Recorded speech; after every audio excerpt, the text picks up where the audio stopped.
কৃষি ডিপ্লোমা অধ্যয়নরত শিক্ষার্থীবৃন্দ, দ্বিতীয় পর্বের পদার্থবিজ্ঞান 2 আজকের লাইভ ক্লাসে তোমাদের সাথে আছি আমি কৃষিবিদ দেবানন্দ বিশ্বাস, ঊর্ধ্বতন প্রশিক্ষক, কৃষি প্রশিক্ষণ ইনস্টিটিউট, ঝিনাইদহ।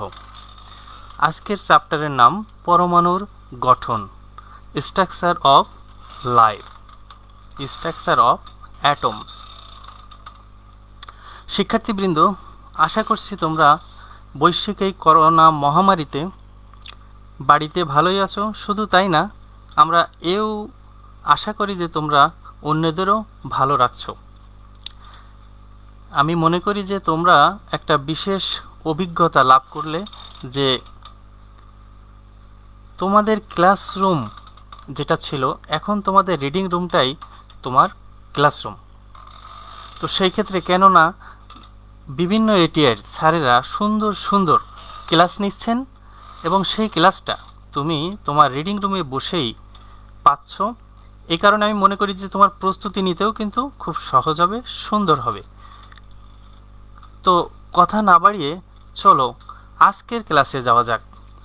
আজকের চ্যাপ্টার পরমাণুর গঠন। শিক্ষার্থীবৃন্দ, আজকের এই ক্লাস শেষে তোমরা যে বিষয়গুলো সম্পর্কে মোটামুটি ধারণা পাবে তার একটা চুম্বক অংশ আমি এখানে উপস্থাপন করছি। দেখো, বিভিন্ন বিজ্ঞানীর পরমাণু মডেল এ সম্পর্কে আমরা আলোচনা করব তেজস্ক্রিয়তা ও তেজস্ক্রিয় রশ্মি সম্পর্কে।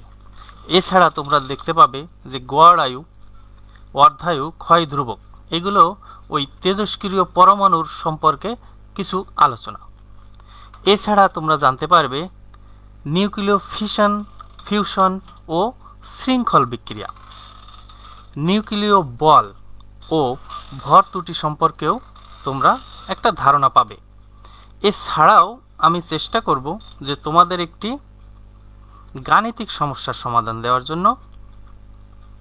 এছাড়া ইতোমধ্যে যদি তোমরা কিছু প্রশ্ন করো, আমি সেটাও চেষ্টা করব যে সেই প্রশ্নগুলোর অ্যান্সার দেওয়ার জন্য। তো চলো যাক, আমরা এক এক করে দেখতে থাকি। প্রথমেই পারমাণবিক মডেল দেখব থমসন ও রাদারফোর্ডের। দেখো, থমসনের পরমাণু মডেল এরকম একটা তোমাদের বইতে আছে। উনি বলেছিলেন যে পরমাণুটা হচ্ছে একটা পজিটিভ কণা, কিন্তু ইলেকট্রনের অবস্থান উনি ইতস্ততভাবে বলেছেন যে বিভিন্ন জায়গায় অবস্থান করে। এটা ছিল থমসনের পরমাণু মডেলের একটা ধারণা। আমরা এখন দেখি রাদারফোর্ডের পরমাণু মডেলটি কেমন ছিল। দেখো, রাদারফোর্ডের পরমাণু মডেলে উনি বলেছেন যে পরমাণুর কেন্দ্রে একটি পজিটিভ কণা অবস্থান করে, যেটাকে উনি নিউক্লিয়াস হিসেবে আখ্যায়িত করেছেন, এবং এর চতুর্দিকে কক্ষপথে যে বিচরণরত তাদেরকে উনি ইলেকট্রন সম্পর্কে বলেছেন। উনি এটা তুলনা করেছেন সৌরজগতের সাথে। সৌরজগৎ মানে তোমরা জানো যে সূর্যকে কেন্দ্র করে বিভিন্ন গ্রহ এবং গ্রহাদি পরিভ্রমণ করে। তো এখানে পরমাণুর সঙ্গেও কিন্তু উনি এই তুলনাটাই করেছেন যে এই যে কেন্দ্রে আছে নিউক্লিয়াস, এর চতুর্দিকের যে কক্ষপথগুলো তাতে পরিভ্রমণ করবে হচ্ছে ইলেকট্রনগুলো। এই কারণে কিন্তু এই রাদারফোর্ডের পরমাণু মডেলকে সৌর মডেলও বলা হয়ে থাকে। তো এইটা ছিল প্রথম দিকের পরমাণু মডেল। তো আমরা এখন চলে যাই আরেকটি গুরুত্বপূর্ণ পরমাণু মডেলে। তার আগে একটু তোমাদের এটা বলে যাওয়া দরকার যে এই যে রাদারফোর্ডের পরমাণু মডেল বললাম, এটা বলতে হবে এই কারণে তোমাদের কিন্তু পরীক্ষায় এই প্রশ্নটাও আসতে দেখা যায় যে রাদারফোর্ডের পরমাণু মডেলের সীমাবদ্ধতা বা লিমিটেশনটা কি, মানে ত্রুটি কি ছিল। তো এর ত্রুটিটা হচ্ছে যে এই যে মডেলটা, সেই মডেলটা কি বলেছিলাম আমরা দেখি একটু। এই যে সৌর মডেল, তো এখানে এই যে ইলেকট্রনগুলো এটা বিদ্যুৎ চুম্বকীয় বলের কারণে ঘুরতে থাকবে, ফলে তা একসময় শক্তি বিকিরণ করবে। যেহেতু শক্তি বিকিরণ করছে, তাহলে সে একসময় নিউক্লিয়াসে পতিত হবে। ফলে একসময় কিন্তু পরমাণুটার অস্তিত্ব আর পাওয়া যাবে না। কিন্তু বাস্তবে কি এটা হতে পারে? হতে পারে এটা যে কখনো যে একটা পরমাণু নিঃশেষ হয়ে যাবে এমন কোনো ঘটনা ঘটতে পারে না, কারণ পরমাণু কখনো ধ্বংস হয় না। তো তারপরের 2 নম্বরে যে সীমাবদ্ধতা সেটা হলো যে এই মডেলের সাহায্যে কক্ষপথের গঠন সম্পর্কে জানা সম্ভব হয় না। মানে আসলে কক্ষপথটা কি একেবারে বৃত্তাকার না উপবৃত্তাকার, এই জাতীয় কোনো ধারণা কিন্তু এখানে পাওয়া যায় না। 3 নম্বর যে সীমাবদ্ধতা সেটা হলো যে এই রাদারফোর্ডের যে মডেল, এর মাধ্যমে কিন্তু বর্ণালীর তত্ত্ব এবং বর্ণালীর যে সূক্ষ্ম গঠন বা পরমাণুর সূক্ষ্ম গঠন এই সম্পর্কে কিন্তু কোনো ধারণা পাওয়া সম্ভব হয় না। তো যাই হোক, আমরা এখন চলে যাই আরেকটি মডেল যেটা বেশ স্বীকৃত, সেটা হচ্ছে বোরের পরমাণু মডেল। আমরা এই বোরের পরমাণু মডেলটাই আমরা কিন্তু দেখেছি, এবং তোমাদের ক্ষেত্রে বলি যে এই বোরের পরমাণু মডেলও কিন্তু পরীক্ষায় বেশ এসে থাকে। এজন্য আমি তোমাদের রিকোয়েস্ট করব যে তোমরা বোরের পরমাণু মডেল এটা একটু ভালো করে বুঝবার চেষ্টা করবে। আমি এখন সেটা একে একে একটু দেখানোর চেষ্টা করি।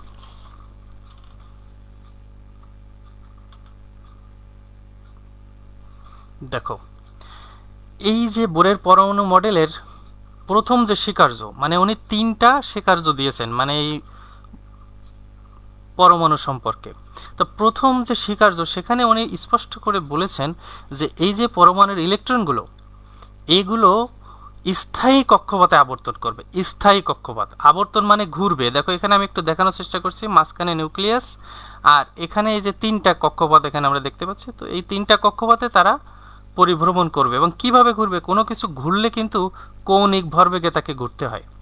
তা এখানে উনি বলেছেন যে এই কৌণিক ভরবেগটা হবে h/2π এর পূর্ণ গুণিতক। পূর্ণ গুণিতক মানে হচ্ছে ওকে 1 2 3 এভাবে গুণ করতে হবে, তুমি 1.5 2.5 এইভাবে গুণ করতে পারবে না। তো উনি বলেছেন যে কৌণিক ভরবেগ হবে পূর্ণ সংখ্যার গুণিতক, যেটাকে তাহলে আমরা লিখতে পারি n h/2π। আর এই যে কৌণিক ভরবেগ, তোমরা কৌণিক ভরবেগ প্রথম সেমিস্টারে পড়েছো যে এর ভর যদি m হয়, বেগ যদি v হয়, আর কক্ষপথের ব্যাসার্ধ যদি r হয়, তবে কৌণিক ভরবেগ কি হবে? m v r এইটা, এবং সেটা কিসের মান হবে? n h/2π।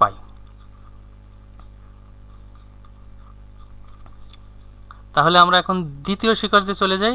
দেখো, দ্বিতীয় স্বীকার্যে উনি বলেছেন যে এই যে অনুমোদিত কক্ষপথ এখানে নির্দিষ্ট সংখ্যার ইলেকট্রন অবস্থান করবে। এখন সেই নির্দিষ্ট সংখ্যা কত হবে? প্রথম কক্ষপথে দেখো 2টা, দ্বিতীয় কক্ষপথে 8টা ইত্যাদি। তো এটা আসলে কিভাবে আসে আমি এটা বোঝানোর জন্য তোমাদের এই যে এখানে দেখাচ্ছি, দেখো 2n²।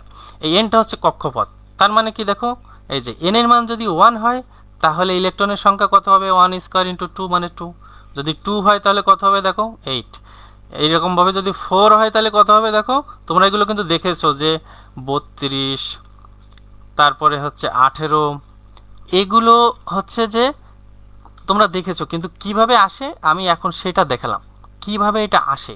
এটা এভাবেই আসে, 2n² ফর্মুলা থেকেই কিন্তু এই কক্ষপথে কতগুলো ইলেকট্রন থাকবে সেটা নির্ধারিত হয়ে থাকে। তাহলে তোমরা দুটো স্বীকার্য দেখলে, প্রথম স্বীকার্য, দ্বিতীয় স্বীকার্য। এখন আমরা চলে যাই তৃতীয় স্বীকার্যে কি বলা হচ্ছে। দেখো, এই তৃতীয় স্বীকার্যটা খুবই গুরুত্বপূর্ণ।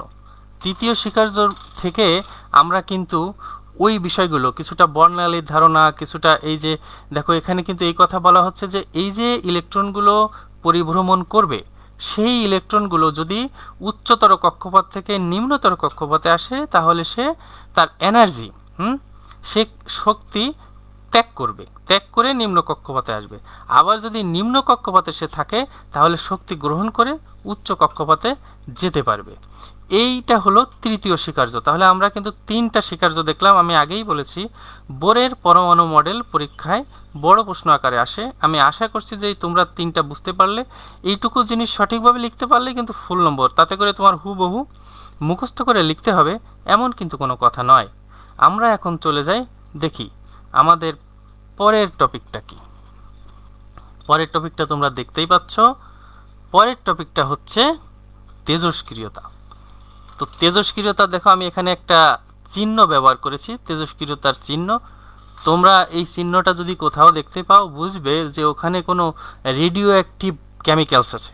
অর্থাৎ তেজস্ক্রিয় কিছু ওখানে রাখা আছে, সেটা আমাদেরকে সতর্ক হতে হবে। তো আমরা তেজস্ক্রিয়তা কি সেটা একটু জানার চেষ্টা করি। তেজস্ক্রিয়তা হচ্ছে এক কথায় আমরা যে পরমাণুগুলো জানি তা হচ্ছে তাদের পারমাণবিক সংখ্যা থাকে 1 2 3, 1 যেমন হাইড্রোজেন, 2 যেমন হিলিয়াম, এরকম। তো ওই রকম যে পরমাণুর পারমাণবিক সংখ্যা 82 এর বেশি, দেখা গেছে যে তারা নিজে নিজেই এক ধরনের রশ্মি বিকিরণ করে। এই যে রশ্মি বিকিরিত হয় একে বলা হয় তেজস্ক্রিয় রশ্মি। আর এই যে ঘটনাটা, এই যে প্রক্রিয়াটা, একেই বলা হয় তেজস্ক্রিয়তা। তার মানে তেজস্ক্রিয়তা কার থাকবে? যে তেজস্ক্রিয় পরমাণু, তার এই বৈশিষ্ট্যটা থাকবে তেজস্ক্রিয়তা, অর্থাৎ সে নিজে নিজেই এই রশ্মিগুলো, তেজস্ক্রিয় রশ্মিগুলো বিকিরণ করবে। এই জিনিসগুলো দেখা যায় যে তেজস্ক্রিয় মৌল, যেমন ইউরেনিয়াম। তোমরা জানো ইউরেনিয়াম থেকে কিন্তু পারমাণবিক বোমাও কিন্তু তৈরি করা হয়। এছাড়া তোমরা জানো যে যে বৈদ্যুতিক যে পারমাণবিক চুল্লির মাধ্যমে বিদ্যুৎ তৈরি, সেটাও কিন্তু এই ইউরেনিয়াম থেকেই কিন্তু হয়ে থাকে। তার মানে ইউরেনিয়াম হচ্ছে একটি তেজস্ক্রিয় মৌল। এখন দেখতে পাচ্ছ আমরা নিচের অংশে চলে আসি। এখানে তেজস্ক্রিয় রশ্মির যে কয় প্রকার, এইটা আমরা এখন দেখতে চাচ্ছি। যে তেজস্ক্রিয় যে রশ্মির কথা বলা হলো, যা কিনা তেজস্ক্রিয় পদার্থ থেকে বিকিরিত হয়, তো সেই তেজস্ক্রিয় রশ্মি কয় প্রকার আমরা একটু দেখে থাকি। দেখো 3 প্রকার। একটা হচ্ছে আলফা রশ্মি, একটা বিটা রশ্মি, আর একটা হচ্ছে গামা রশ্মি। এখানে চিত্রের মাধ্যমে তোমরা দেখতে পাচ্ছ, এটা যদি তেজস্ক্রিয় বস্তু হয় তাহলে 3 দিকে 3 ধরনের রশ্মি বিকিরিত হচ্ছে। আমরা এখন দেখতে চাচ্ছি যে এই যে 3 প্রকার রশ্মি আমরা জানলাম, এই রশ্মিটা গুলোর বৈশিষ্ট্য কি হবে। প্রথমেই আসছি আমরা আলফা কণার বৈশিষ্ট্য। আমরা প্রথমেই কি দেখছি তাহলে? আমরা প্রথমে দেখছি হচ্ছে আলফা কণার বৈশিষ্ট্য। দেখো এটি হচ্ছে ধনাত্মক চার্জ বহন করে, যার মান হচ্ছে 3.2 × 10⁻⁻19 কুলম। তোমাদের একটু বলে রাখি, এই আলফা কণা কিন্তু আসলে কিছুই না, এটা হচ্ছে হিলিয়ামের নিউক্লিয়াস। এটা হচ্ছে হিলিয়ামের নিউক্লিয়াস। তোমরা জানো হিলিয়াম হচ্ছে হাইড্রোজেনের ডাবল। এই কারণে হাইড্রোজেনের যে চার্জ ছিল নিউক্লিয়াসে, তার দেখো দ্বিগুণ এটা। অর্থাৎ হাইড্রোজেনের ছিল 1.6 × 10⁻⁻19, আর এটা হচ্ছে 3.2 × 10⁻⁻19। এটা বললাম এই কারণে, এটা মুখস্থ রাখতে তোমার সুবিধা হবে। যেহেতু তোমরা প্রোটন বা হাইড্রোজেনের নিউক্লিয়াসের চার্জ জানো, তার ডাবল হবে এইটা। একইভাবে হাইড্রোজেনের ভরের 4 গুণ হবে হচ্ছে এর ভর। তা হাইড্রোজেনের যে ভর ছিল তার 4 গুণ হচ্ছে এটা, 6.6 × 10⁻27 কেজি। এখন এটা কেজিতে না লিখে কেউ যদি গ্রামে লেখে, তার অ্যান্সার এখানে আরেকটা হবে। তোমরা জানো যে এখানে পরিবর্তন হবে, অর্থাৎ 1000 ভাগের 1 ভাগ হচ্ছে 1 গ্রাম। তো যাই হোক, 3 নম্বর যে বৈশিষ্ট্য সেটা হচ্ছে এটা বৈদ্যুতিক এবং চৌম্বক ক্ষেত্র দ্বারা প্রভাবিত হবে। কেন হবে? কারণ আমরা জানি আলফা কণার চার্জ আছে, আর চার্জ থাকলে অবশ্যই বৈদ্যুতিক ও চৌম্বক ক্ষেত্র দ্বারা প্রভাবিত হবে। এর ভেদন ক্ষমতা হবে কত? 0.027 মিটার থেকে 0.09 মিটার পর্যন্ত। তার মানে হচ্ছে যে এত দূর সে প্রবেশ করতে পারবে। এর আয়নন ক্ষমতা বিদ্যমান, যেহেতু চার্জ আছে, এর আয়নন ক্ষমতাও আছে। এখন আমরা দেখতে চলেছি বিটা রশ্মির বৈশিষ্ট্য। বিটা রশ্মির বৈশিষ্ট্য বলতে গেলে তোমাদের আগেই বলবো যে বিটা রশ্মি আসলে ইলেকট্রনের প্রভাব। যেহেতু ইলেকট্রন, তাহলে এখানে বৈশিষ্ট্যগুলো সব ইলেকট্রনের সঙ্গে মিলে যাবে। যেমন ধরো প্রথম বৈশিষ্ট্য হচ্ছে এর ভর হচ্ছে 9.1 × 10⁻13 কেজি। এটা কিন্তু ইলেকট্রনের যে ভর ছিল এরও কিন্তু তাই ভর। তারপর হচ্ছে এর চার্জ হচ্ছে ঋণাত্মক। সেই চার্জটা কত? 1.6 × 10⁻19 কুলম। এটাও কিন্তু দেখো ইলেকট্রনের যে চার্জ ছিল সেই চার্জ।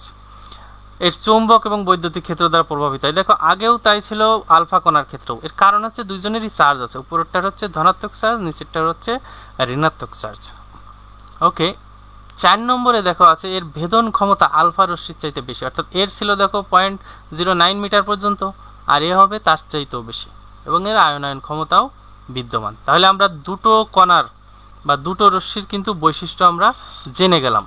এখন আমরা যাব 3 নম্বর যে রশ্মিটা আছে সেই 3 নম্বর রশ্মি সম্পর্কে জানতে।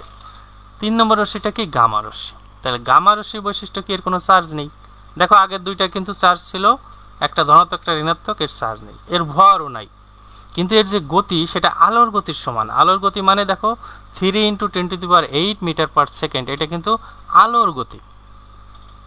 এটা চৌম্বক ক্ষেত্র দ্বারা প্রভাবিত হয় না। দেখো পার্থক্য কি, আগে দুটো প্রভাবিত হচ্ছিল কারণ চার্জ ছিল, এটার চার্জ নাই, এই জন্য এর ক্ষেত্র প্রভাবিত হবে না। এর ভেদন ক্ষমতা অত্যাধিক, মানে আগে দুইজনের চাইতেও এর ভেদন ক্ষমতা বেশি। এবার আমরা যাই তেজস্ক্রিয়তার ক্ষয় সূত্র, রেডিও অ্যাক্টিভ ডিকে ল। তেজস্ক্রিয়তার ক্ষয় সূত্রটা কি সেটা আমরা এখন জানতে যাচ্ছি। এখানে একটা ছবিতে আমি দেখো বোঝাতে চেয়েছি, দেখো এন নট মানে হচ্ছে ইলেকট্রন যখন তুমি টাইম কাউন্ট করবা তখন ওখানে কি পরিমাণ পরমাণু আছে, ওই বস্তুতে কি পরমাণু, তেজস্ক্রিয় পরমাণু আছে। এবার সময় যত যাবে তত কি হবে, এই পরমাণুর সংখ্যা কমতে থাকবে। এই যে তেজস্ক্রিয়তা ক্ষয় সূত্র মানে কিন্তু এই যে পরমাণুর সংখ্যা কমতে থাকে, স্বয়ংক্রিয়ভাবেই কমতে থাকে। কিন্তু তোমরা নিচে দেখতে পাচ্ছ এখানে কিন্তু এই রেখাটা এসে এখানে মেলে নাই, তার মানে হচ্ছে কি যে এই পরমাণু কখনোই জিরোতে আসে না। কেন আসে না দেখো তো একটু খেয়াল করে, যে কোনো সংখ্যাকে তুমি সবসময় 2 দিয়ে ভাগ করবে। ধরো 10,000কে 2 দিয়ে ভাগ করলে, তাকে আবার 2 দিয়ে ভাগ করলে, 2 দিয়ে ভাগ করতে থাকো, ভাগ করতে করতে কিন্তু কখনোই জিরো বানাতে পারবে না। ওইরকম 0.00 সামথিং হবে, কিন্তু জিরো বানাতে পারবে না। তো যাই হোক, আমরা আসি যে ভাঙনের হারটা কি, দেখো এখানে dn/dt ক্যালকুলাসের ভাষায় লেখা হয়েছে। এনটা হচ্ছে পরমাণুর সংখ্যা, এই টি মানে হচ্ছে যে সময়ের সাপেক্ষে এটা কি পরিমাণ ভাঙে, তাই আমরা দেখব। তাহলে দেখো অক্ষত পরমাণুর সংখ্যা যদি n হয় তাহলে আমরা কি পাচ্ছি, দেখো এই যে dn/dt সমানুপাতিক n, অর্থাৎ এখানে কিন্তু এই কথা বলা আছে, দেখো কোনো মুহূর্তে তেজস্ক্রিয় পরমাণুর ভাঙন ওই সময়ে উপস্থিত অক্ষত পরমাণুর সমানুপাতিক। তার অর্থ হলো তোমার পরমাণু যদি বেশি থাকে তাহলে বেশি ভাঙবে, যদি কম থাকে কম ভাঙবে। এখানে মাইনাস চিহ্ন কেন, কারণ এটা ভেঙে কমে যাচ্ছে, সেই কারণে মাইনাস চিহ্ন। আমরা এখন একটু সামনের দিকে যাই। দেখো এই যে সমানুপাতিক রয়েছে, সমানুপাতিক দূর করার জন্য আমরা একটা সমানুপাতিক ধ্রুবক নিয়ে আসবো। সেই সমানুপাতিক ধ্রুবকটা এখানে হচ্ছে ল্যামডা, যাকে বলা হয় হচ্ছে ক্ষয় ধ্রুবক। এখন আমরা একটু একান্তর করি, এনটা নিচে নিয়ে আসি, ডিটিটা এখানে নিয়ে আসি। তাহলে দেখো dn/n, এই সমীকরণকে সমাকলন করব। এখন সমাকলন কি সবার মনে আছে? প্রথম সেমিস্টারে কিন্তু পড়েছো। যদি মনে না থাকে আমি এখনই দেখাবো। দেখো dn/n এইটাকে সমাকলন করলে পাওয়া যায় log n, মানে ln n। দেখো তো কিভাবে পাই, এই দেখো এটা তোমরা শিখেছো কিন্তু, এই যে dx/x বা 1/x কে সমাকলন করলে পাই log x বা ln x। এই কারণে এখানে dn/n রয়েছে, এখানে সমাকলন করলে পাবো ln n। এরপরে দেখো এখানে ল্যামডা যেহেতু ধ্রুবক, একে সমাকলন করা যায় না, কিন্তু ডিটি যেহেতু চলক তাকে সমাকলন করা যাবে। তো ডিটিকে সমাকলন করে পাওয়া গেছে টি। এটা কিভাবে দেখো তো মনে করে, dx কে সমাকলন করলে কিন্তু x পাই, তাহলে এখানে ডিটিকে সমাকলন করলে পাবো হচ্ছে টি। আমরা এর পরের অংশ যাই, এটা কিন্তু বড় প্রশ্ন আকারে আসতে পারে। দেখো এখানে আমরা টি এর মান 0 বসাবো, আর এন এর মান যদি n নট বসাই, অর্থাৎ টি এর মান 0 মানে কি, যখন হচ্ছে যে তুমি টাইম কাউন্ট শুরু করেছো তখন হচ্ছে টির মান 0, তখন হচ্ছে এন এর মান হবে n নট, তখন এন এর মান হবে n নট। তো যাই হোক, এইটা যদি আমরা বসাই তাহলে দেখো এরকম কিছু একটা পাবো, অর্থাৎ সি এর জায়গায় আমরা পাচ্ছি ln n নট। তো ln n নটটা বাম পাশে আনলে মাইনাস, আর এটা এখানে থাকলো। এখন দেখো ln n minus ln n not, এটাকে ln n/n নট পাওয়া যায় কিভাবে, এটা তোমরা এসএসসিতে ln এর সূত্র শিখেছো। এই দেখো সেই সূত্রটা, log a/b = log a minus log b, এইভাবেই কিন্তু এটা পাওয়া যায়। পরেরটাকে দেখো ln নাই, অর্থাৎ লনটা এই পাশে আসলে ইর পাওয়ার হয়ে যায়, এটা তোমরা অনেকে জানো, আমি এটা আর বিস্তারিত বলছি না। তাহলে এর পরের লাইন এটা হবে। এবার n নটটা ডাইনে চলে গেল। এই যে সূত্রটা আমরা পাচ্ছি, দেখো n = n নট ইন্টু ইর পাওয়ার ল্যামডা টি, এইটাই হচ্ছে তেজস্ক্রিয়তার ক্ষয় সূত্র। তার মানে বুঝতে পেরেছো, তেজস্ক্রিয়তার ক্ষয় সূত্র প্রতিপাদন করতে বললে এইটুকু তোমাদের করতে হবে, এবং এখানে কিন্তু তোমরা ফুল নাম্বার পাবে। এখন চলে আসি সেই অর্ধায়ু আর গড় আয়ু কি জিনিস। অর্ধায়ু মানে অর্ধেক আয়ু, তাই না, ওই যে টাইমটা অর্ধেক হবে। দেখো কোনো তেজস্ক্রিয় পরমাণু আগে যা ছিল, অর্থাৎ অক্ষত পরমাণুর সংখ্যা অর্ধেকে যদি আনতে হয় বা অর্ধেকে আসতে যে সময় লাগে তাকে বলা হয় অর্ধায়ু। একে বলা হয় হচ্ছে টি হাফ দ্বারা প্রকাশ করা হয় এই অর্ধায়ুকে। আমরা একটু আগে শিখেছি, দেখো যে তেজস্ক্রিয় ক্ষয় সূত্র হচ্ছে n = n নট ইর পাওয়ার মাইনাস ল্যামডা টি। এখানে আমরা n এর মান বসাবো কি n নট/2, কারণ কি অর্ধেক টাইম, অর্থাৎ টি এর জায়গায় এখন বসাবো টি হাফ, মানে চিহ্নটা হচ্ছে হাফ। তো এইটা যদি বসাই দেখো এ পাশেও তাহলে এন নট কেটে গেল, কিন্তু হাফ ইন্টু এটা। এখন দেখো ইটা এই পাশে আসলে লন হয়ে যায়, অথবা উভয় পাশে লন নিলে এখানে ই উঠে যায়, এ পাশে লন থাকে। তো এই যে লন, এখন লন 1/2, একে লন 1 মাইনাস লন 2 লেখা যায় কি কারণে, এই যে এই সূত্র একটু আগে দেখিয়েছি। যাক, এখন লন 1 এর মান হচ্ছে 0, তাহলে লন 2 থেকে যায়। এখন লন 2 এর মান যদি আমরা বসাই, তোমরা ক্যালকুলেটর চেপে দেখো, এইটা পাবা 0.693। সুতরাং এখানে টি হাফ রেখে ল্যামডাটা নিচে আনলে এরকম পাই আমরা, অর্থাৎ টি হাফের মান পাই 0.693/λ। এইটাকে বলা হয় অর্ধায়ু। তাহলে অর্ধায়ুর যদি তোমার গাণিতিক সমীকরণ বের করতে বলে তাহলে এইটুক তোমাকে করতে হবে। গড় আয়ুটা আমি একবারে বলে যাই, গড় আয়ু মানে প্রত্যেকটা পরমাণুর আয়ুগুলো যোগ করে প্রত্যেকটা পরমাণু দিয়ে যদি আমরা ভাগ করি সবগুলো পরমাণু দিয়ে, তাহলে আমরা পাবো হচ্ছে গড় আয়ু। এখন আমরা একটা টপিকে যাব, টপিকটার নাম নিউক্লিয় ফিশন। এই নিউক্লিয় ফিশন পদ্ধতিতেই কিন্তু আমাদের বিভিন্ন পারমাণবিক যে অস্ত্র অর্থাৎ পারমাণবিক বোমা তৈরি হয় কিন্তু এই পদ্ধতিতে, অর্থাৎ এই নিউক্লিয় ফিশনটাকে কাজে লাগিয়ে পারমাণবিক বোমা তৈরি হয়। কিভাবে নিউক্লিয় ফিশনটা কাজ করে দেখো, যে কোনো একটা নিউট্রন, এই যে আমরা এখানে দেখতে পাচ্ছি, এই নিউট্রনটা ইউরেনিয়াম যে পরমাণু তার নিউক্লিয়াসকে সজোরে আঘাত করবে। আঘাত করলে দুইটা পরমাণু দেখো বেরিয়াম আর ক্রিপ্টনে পরিণত হবে, ভেঙে, তার মানে নিউক্লিয়াস ভেঙে দুটো পরমাণু তৈরি হলো, আর 3টা নিউট্রন তৈরি হবে, আর তৈরি হবে বিপুল পরিমাণ শক্তি। এই শক্তি দিয়েই এই যে পারমাণবিক বোমা ধ্বংসযজ্ঞ চালায়। আবার এই শক্তি দিয়েই কিন্তু আমরা পারমাণবিক চুল্লির মাধ্যমে সুস্থ পদ্ধতিতে মানব সেবায় আমরা বৈদ্যুতিক শক্তিতে রূপান্তরিত করতে পারি। তাহলে নিউক্লিয় ফিশনটা কি জিনিস? নিউটন দ্বারা নিউক্লিয়াসকে, কার নিউক্লিয়াসকে?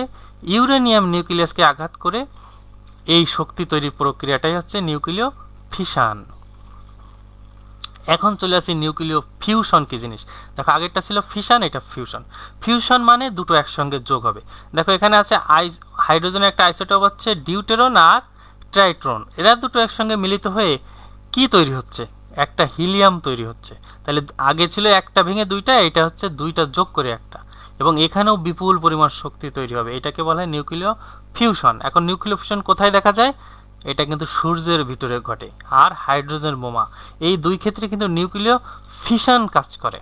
আমরা এখন এই দুটো একটু পার্থক্য দেখি। তো দেখো, নিউক্লিয় ফিশনে ছিল ইলেকট্রন দ্বারা আঘাত করে দুটো পরমাণু তৈরি হবে, আর ফিউশনে হচ্ছে দুটো পরমাণু একসঙ্গে যুক্ত হয়ে একটা পরমাণু তৈরি হবে। তাহলে বোঝা গেল নিউক্লিয় ফিশন আর ফিউশনের পার্থক্য। এখন আমরা কোথায়?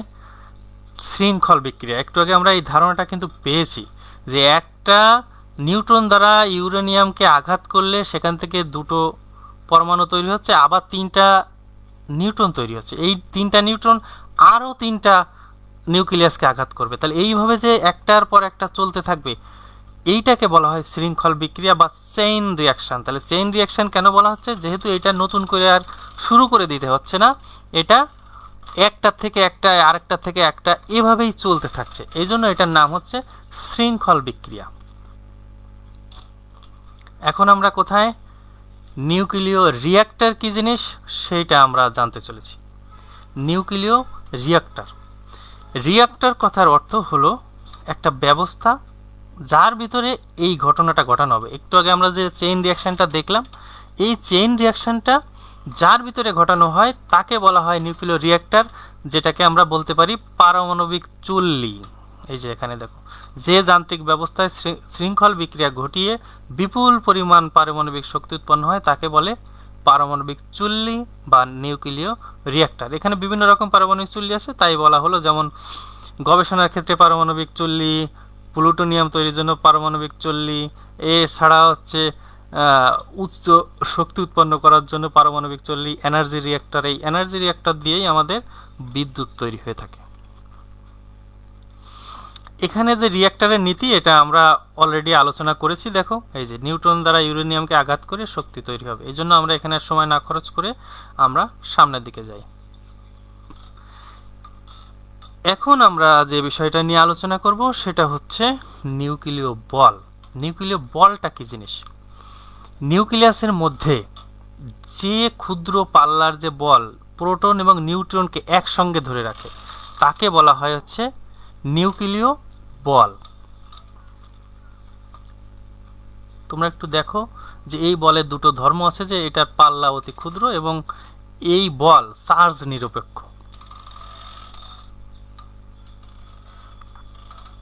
আমরা নতুন আরেকটা বিষয় নিয়ে এখন আলোচনা করব, যার নাম হচ্ছে নিউক্লিয় ভর ত্রুটি।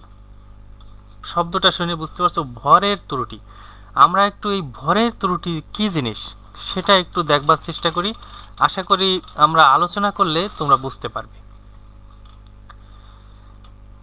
আসলে নিউক্লিয়াসের ভিতরে কি কি থাকে? প্রোটন আর নিউট্রন। কিন্তু দেখা গেছে যে এই প্রোটন আর নিউট্রন যদি আলাদাভাবে যোগ করো এদের ভর, তাহলে যা পাবে একসঙ্গে থাকলে তার থেকে আলাদা পাবে। এখানে কিন্তু আমরা এই যে দেখো গাণিতিকভাবে দেখতে পাচ্ছি যে এই যে দেখো এমপি, এই যে তার মানে এটা হচ্ছে প্রোটনের ভর, হ্যাঁ, এখানে আছে নিউট্রনের ভর। এই দুটো যোগ করে তার থেকে যদি বিয়োগ করি আমরা নিউক্লিয়াসের ভর, তাহলে কিছু পাওয়া যাবে। কিন্তু ঘটনা হওয়ার কথা ছিল কি, যে বিয়োগ করলে কিছুই পাওয়া যাবে না, জিরো পাওয়া যাবে। আমরা একটু ছবির মাধ্যমে একটু দেখার চেষ্টা করি। দেখো এখানে দুই পাশেই আমরা দেখতে পাচ্ছি একটা দাঁড়িপাল্লা, দুই পাশে দুটো আমরা কি দিলাম? নিউক্লিয়াস দিলাম। দুটো একদম সমান ভর, এর ভিতরে কোনো কিছুই আমরা চেঞ্জ করব না। আমরা কি করব? শুধুমাত্র ডাইন পাশের এইটা আমরা নিউক্লিয়াস ভেঙে দিয়ে আমরা ওর ভিতরে যা ছিল সবগুলোই ওজন করছি, কিন্তু আমরা কোনো কিছু কিন্তু বাদ দিচ্ছি না। আমরা সেই প্রোটনগুলো নিউট্রনগুলোই কিন্তু ওজন করছি, কিন্তু দেখা যাবে যে আগের নিউক্লিয়াসের চাইতে ওজন বেশি হয়ে যাচ্ছে।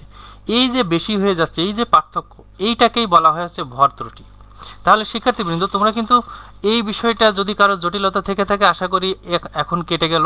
যে ভর ত্রুটিটা হচ্ছে একই জিনিস, নিউক্লিয়াসের ওজন নিব আমরা, কিন্তু সেই ওজনটা যখন নিউক্লিয়াস অবস্থায় নিব আর নিউক্লিয়াসের উপাদানগুলো নিব, তার ভিতরে পার্থক্য থাকবে। এইটাকে বলা হয় নিউক্লিয় ভর ত্রুটি। আশা করি তোমরা এই বিষয়টা বুঝতে পেরেছো।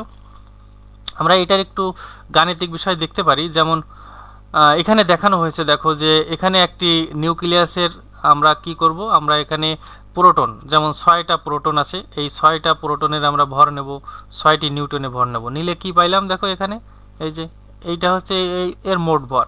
কিন্তু এ যার যেখানে ছিল, কোথায় ছিল? নিউক্লিয়াসে ছিল, কিন্তু সেই নিউক্লিয়াসের ভর কত? এই যে এখানে আমরা দেখতে পাচ্ছি। কিন্তু এই দুটোর একটা পার্থক্য আসছে, দেখো এইটাকেই বলা হয় হচ্ছে ভর ত্রুটি। তাহলে ভর ত্রুটি কি জিনিস তোমরা পরিষ্কার হলে, যে নিউক্লিয়াসের ভিতরে যে কণাগুলো থাকে তার ওজন আলাদাভাবে নেওয়া আর নিউক্লিয়াসকে ওজন নেওয়া, এই দুটোর ভিতরে একটা পার্থক্য পাওয়া যায়, সেটাকে বলা হয় হচ্ছে ভর ত্রুটি। আমরা আজকে একটা গাণিতিক সমস্যা দেখার চেষ্টা করি। আমরা আগের ক্লাসে বলেছিলাম যে পদার্থবিজ্ঞানের গাণিতিক সমস্যা অনেকে একটু ভয় লাগে, কিন্তু আমি মনে করি যে এটা বেশ সহজ। তোমরা দেখো এখানে কোনো তেজস্ক্রিয় পদার্থের অর্ধায়ু, ওই সেই টি হাফ, তার মান দেওয়া আছে 4 দিন, মানে 4 ডে। ক্ষয় ধ্রুবক কত? তাই এটা পেতে হলে আমাদের সূত্রটা বসাই আমরা। দেখো সূত্রটা কি জিনিস? সেই যে টি হাফ সমান, একটু আগে আমরা দেখলাম 0.693/λ। তা আমাদের এখানে দেখো টি হাফের মান দেওয়া আছে, বের করতে হবে ল্যামডার মান। এর চাইতে সহজ আর অঙ্ক কি অঙ্ক বইতেও আর আছে? এখানে আমরা টি হাফের মান 4d বসিয়ে দিই। 4d মানে কিন্তু 4 দিন, আর কিছু না। তো এইটা যদি আমরা ক্যালকুলেশন করি, দেখো শুধু এই 4 দিয়ে এটাকে ভাগ করলে যা পাওয়া যাবে সেইটাই কিন্তু এর অ্যান্সার। তো আমি মনে করি যে তোমরা এই সমস্যাটাও খুব সহজে বুঝতে পেরেছো। আমি এখন তোমাদের কিছু কমেন্টস দেখলাম যে কিছু কিছু জানতে চাচ্ছ, কেউ বোরের পরমাণু মডেলটা আবার একটু দেখতে চাচ্ছ, আরেকজন দেখলাম হাফ লাইফটা বলেছে। যাই হোক, আমি একটু এগুলো হালকা আবার একটু রিপিট করে আজকের ক্লাসটা আমরা শেষ করব। তো আসলে একটু বোরের পরমাণু মডেলটা আবার দেখি। বোরের পরমাণু মডেল, দেখো বোরের পরমাণু মডেলে স্বীকার্যগুলো যা যা ছিল তোমরা দেখতে পাচ্ছ।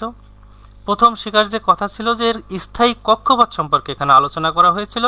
এই কক্ষপথে ইলেকট্রন কিভাবে ঘুরবে সেইটা কথা বলা ছিল, যে এর যে কৌণিক ভরবেগ কত হবে সেই সম্পর্কে আলোচনা করা ছিল।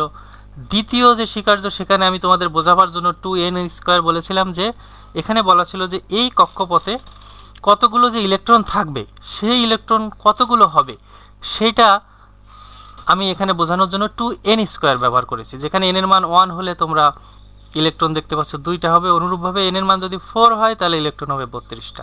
এটা কিন্তু 2n² ফর্মুলা তৈরি করেই এটা জানা সম্ভব। 3 নম্বর যে স্বীকার্য ছিল, এখানে বলা ছিল যে ইলেকট্রনে যে কক্ষপথে পরিভ্রমণ করবে, এ যদি উচ্চতর কক্ষপথ থেকে নিচের দিকে আসে তাহলে হচ্ছে ইলেকট্রন এর এনার্জি ত্যাগ করবে, আর যদি উল্টাটা হয় তাহলে এনার্জি গ্রহণ করবে। এই একটা ব্যাপার ছিল। আচ্ছা, আর একজন যে হাফ লাইফ সম্পর্কে আমরা দেখি, তো হাফ লাইফটা দেখো, এখানে হাফ লাইফের বিষয়ে যে আলোচনা সেটা ছিল যে তেজস্ক্রিয় ক্ষয়সূত্র যে সূত্রটা ছিল, সেখানে টি এর মান হচ্ছে, টি মানে টি হাফ যদি আমরা দেই, আর তখন এন এর মান হবে এন নট বাই 2। সুতরাং এইটা বসালে আমরা যেটা পাবো সেটা, এই যে আমরা লগের মাধ্যমে অঙ্ক করে যদি আমরা পাই, তাহলে আমরা দেখব যে টি হাফের মান হবে 0.693 বাই ল্যামডা। সুতরাং এটাও কিন্তু খুবই সহজ, তুমি 1-2 বার প্র্যাকটিস করলেই পাবে। তো যাই হোক প্রিয় শিক্ষার্থীবৃন্দ, আমরা আজকে যে টপিকটা আলোচনা করলাম সেটা ছিল পরমাণুর গঠন। আশা করি এই আলোচনায় তোমরা একটা ধারণা পেলে, আর সামান্য একটু যদি প্র্যাকটিস করো, আমি মনে করি যে তোমরা এই জাতীয় টপিক খুব ভালোভাবে আয়ত্ত করতে পারবে এবং পরীক্ষার জন্য খুবই লাভবান হবে। তোমাদের সবাইকে অসংখ্য ধন্যবাদ এই ক্লাসটি দেখার জন্য। সেই সাথে এটা বলি যে এই জাতীয় কঠিন বিষয়গুলো যদি বেশি বেশি অনুশীলন করো, তাহলে এই কঠিন বিষয়টিও খুবই সহজ হয়ে যাবে। সকলকে অসংখ্য ধন্যবাদ।